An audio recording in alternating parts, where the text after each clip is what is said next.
नमस्कार दोस्तों, स्वागत है आप सभी का हिंदी स्टडी में और आशा करती हूँ आप सभी स्वस्थ होंगे और अच्छे से तैयारी कर रहे होंगे।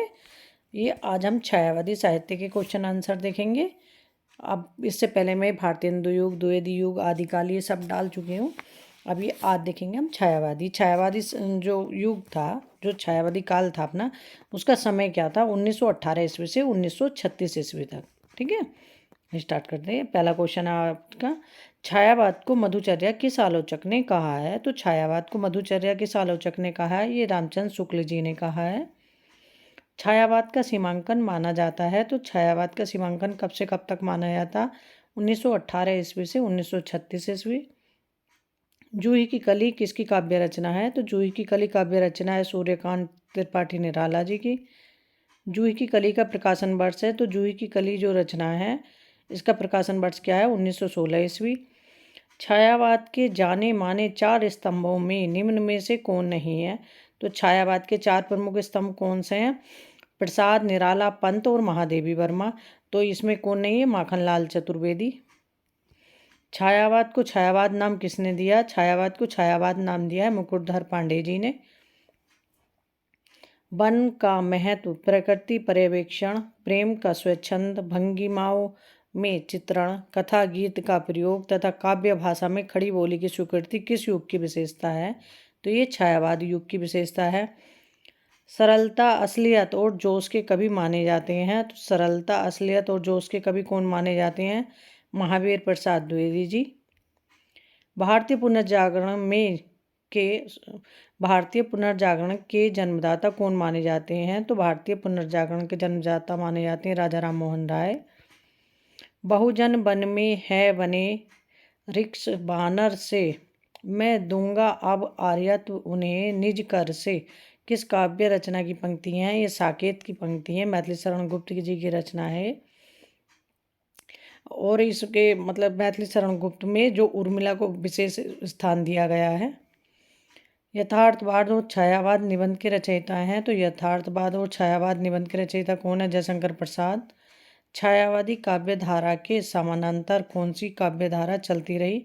तो छायावादी काव्य धारा के समानांतर राष्ट्रीय सांस्कृतिक काव्य धारा चली। नवीन किस कवि का उपनाम है? तो नवीन किस कवि का उपनाम है? वो बालकृष्ण शर्मा का उपनाम है नवीन। आगे देखते हैं। एक भारतीय आत्मा किस कवि का उपनाम है? तो एक भारतीय आत्मा किसे कहा जाता है? माखनलाल चतुर्वेदी को। निम्नलिखित में से कौन राष्ट्रीय संस्कृति धारा का कवि नहीं है? तो राष्ट्रीय संस्कृत धारा के कवि कौन नहीं है? जनार्दन प्रसाद झा। और जो हैं उन्हें देख लेते हैं। जगन्नाथ मिलिंद, दिनकर, सियाराम शरणगुप्त। निम्नलिखित रचनाओं के लिए उपयुक्त रचनाकारों को छांटिए। इसमें रचनाकार बताने हैं कि ये रचना दे रखी है और इनके रचनाकार कौन है। कैदी और कोकिल किसकी रचना है? तो कैदी और कोकिल रचना है माखनलाल चतुर्वेदी जी की। बापू किसकी रचना है? बापू है सियाराम शरण गुप्त की रचना। आहान किसकी रचना है? तो ये है निराला जी की रचना। हिमक्रीटनी किसकी रचना है? तो हिमक्रीटनी है माखनलाल चतुर्वेदी जी की रचना। उर्मिला किसकी रचना है? तो उर्मिला बालकृष्ण शर्मा नवीन की रचना है। चित्रधारा, चित्रधारा किसकी रचना है? ये सुभद्रा कुमारी चौहान की रचना है। हिम तरंगणी किसकी रचना है? तो ये माखनलाल चतुर्वेदी जी की रचना है। हिम तरंगणी इस तरह से ध्यान रखना था, इस पर इन्होंने साहित्य अकादमी पुरस्कार मिला था माखनलाल चतुर्वेदी जी को। मृणमयी सियाराम शरण गुप्त जी की रचना है। मृणमयी किसकी रचना है? सियाराम शरण गुप्त जी की रचना है। झांसी की रानी किसकी रचना है? सुभद्रा कुमारी चौहान की रचना है। मौर्य विजय किसकी रचना है? मौर्य विजय रचना है सियाराम शरण गुप्त जी की। मानसी किसकी रचना है? ये रामनरेश त्रिपाठी जी की। फुटकर कविता को संग्रह है ये मानसी। रेणुका किसकी रचना है? तो रेणुका रचना है दिनकर जी की।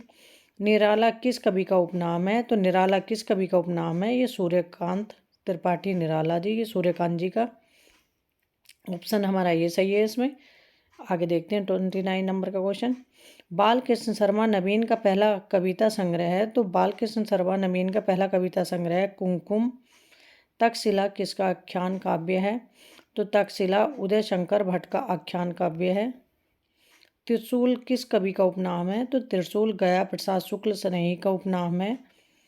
छायावाद के छाया शब्द को मोती के भीतर छाया की जैसी तरलता किसने कहा है? ये जयशंकर प्रसाद जी ने कहा है। दुर्वादल कविता के रचनाकार हैं, तो दुर्वादल कविता किसकी है? सियाराम शरण गुप्त की है। मैं कृतार्थ हूँ देह तृणों के लघु दोने में, तुम मेरी आत्मा का पावक करती धारण। ये किसकी कविता की पंक्तियाँ हैं? तो ये सुमित्रा नंदन पंत की कविता की पंक्तियाँ हैं। कृतज्ञता कविता के कवि हैं, तो ये है सुमित्रा नंदन पंत। छायावाद की पहली काव्य रचना मानी जाती है, तो छायावाद की पहली काव्य रचना कौन सी है? झरना। अर्धनारीश्वर निबंध के रचनाकार हैं। अर्धनारीश्वर निबंध के रचनाकार कौन है? दिनकर, रामधारी सिंह दिनकर।